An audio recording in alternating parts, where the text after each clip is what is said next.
Jujur saya tidak mengerti, apa yang dipikiran para penggiat bahasa di Malaysia.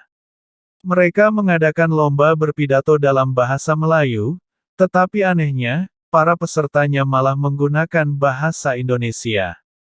Apakah para penggiat bahasa di Malaysia ini tidak tahu perbedaan bahasa Indonesia dan bahasa Melayu apa ya? Tetapi saya bersyukur, karena secara tidak langsung mereka telah mempopulerkan bahasa Indonesia.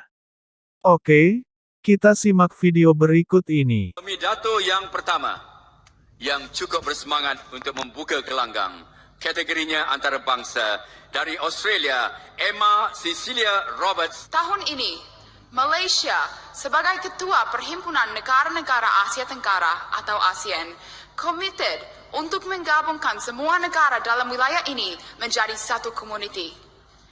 Komuniti tersebut dirancang untuk muncul dalam 3 tiang, yaitu komuniti ekonomi, komuniti politik keselamatan, serta komuniti sosial budaya. Lalu siapakah sebenarnya Emma Robert ini? Dia adalah pemenang lomba bahasa Indonesia, yang diadakan di Australia. Dan si Emma ini sudah belajar bahasa Indonesia selama 3 tahun. Dia adalah mahasiswa yang mendapatkan beasiswa untuk belajar di Indonesia. Dia sangat senang dan cinta sekali dengan bahasa Indonesia, karena kecintaannya dengan bahasa Indonesia, dia memilih belajar bahasa Indonesia daripada bahasa yang lain. Dan inilah cuplikan video wawancara kami dengan Emma Robert. Hehehe. Halo, nama saya Emma Roberts. Saya pemenang kategori perguruan tinggi atau tertiary dalam pertandingan National Australia Indonesia Language Awards atau NAILA. Saya sekarang tinggal di Jakarta. Saya sudah belajar bahasa Indonesia selama 3 tahun. Saya mulai belajar bahasa Indonesia karena untuk sarjana Asia Pasifikku, aku harus memilih satu bahasa Asia. Dan saya memilih untuk belajar bahasa Indonesia karena itu lebih gampang daripada misalnya bahasa Cina atau bahasa Jepang. Tetapi sekarang saya sangat berterima kasih saya memilih untuk belajar bahasa Indonesia karena saya jatuh cinta dengan Indonesia pertama kali.